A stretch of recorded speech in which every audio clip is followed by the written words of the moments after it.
एक किसान की कहानी। सूरज धीरे धीरे क्षितिज पर अपनी लालिमा बिखेर रहा था। गांव के बाहर फैले खेतों में हल्की धुंध छाई हुई थी। वहीं रामलाल नाम का एक किसान अपनी बैलों की जोड़ी के साथ खेत जोतने की तैयारी कर रहा था।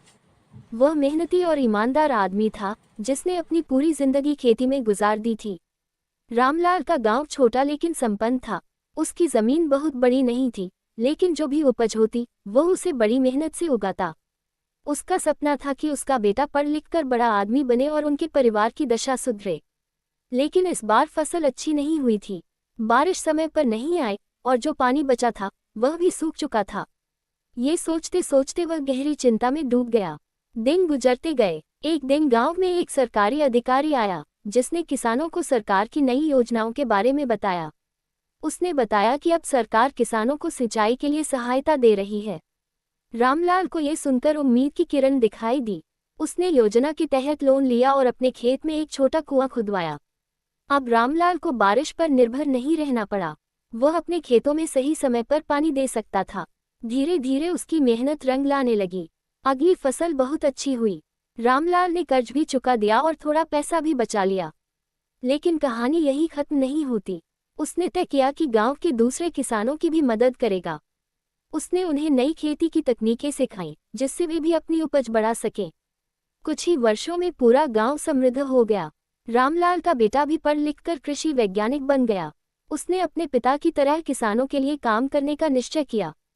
आज रामलाल गर्व से अपने गांव को देखता है, जहां कोई भी किसान गरीबी से नहीं जूझता। इस तरह एक साधारण किसान की मेहनत और संकल्प ने पूरे गांव की तकदीर बदल दी।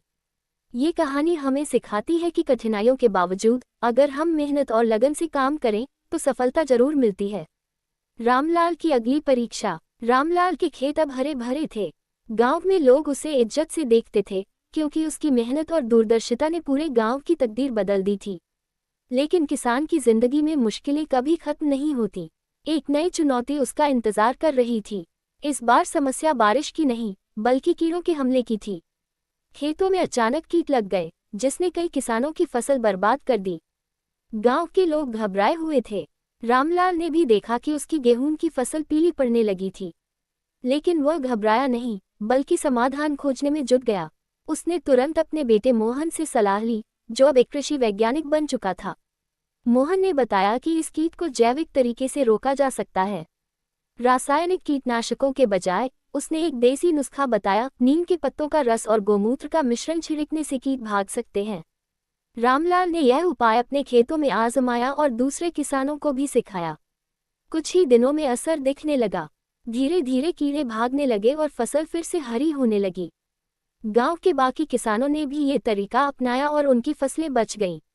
अब रामलाल और मोहन ने मिलकर गांव में एक छोटा प्रशिक्षण केंद्र खोल दिया, जहां वे किसानों को प्राकृतिक खेती और नई तकनीकों के बारे में सिखाने लगे। इससे किसानों की लागत भी कम हुई और उनकी उपज भी बढ़ी। कुछ सालों बाद रामलाल की मेहनत का फल पूरे जिले में दिखने लगा। दूसरे गांवों के किसान भी उनसे सीखने आने लगे। सरकारी अधिकारी भी उनकी तारीफ करने लगे और गांव को एक आदर्श गांव का दर्जा मिला। रामलाल अब बूढ़ा हो चुका था, लेकिन उसकी आंखों में संतोष था।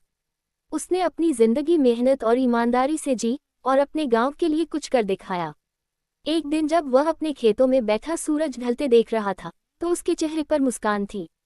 वह जानता था कि उसकी मेहनत बेकार नहीं गई। ये कहानी हमें ये सिखाती है कि सच्ची मेहनत और नई सोच से हर मुश्किल का हल निकाला जा सकता है।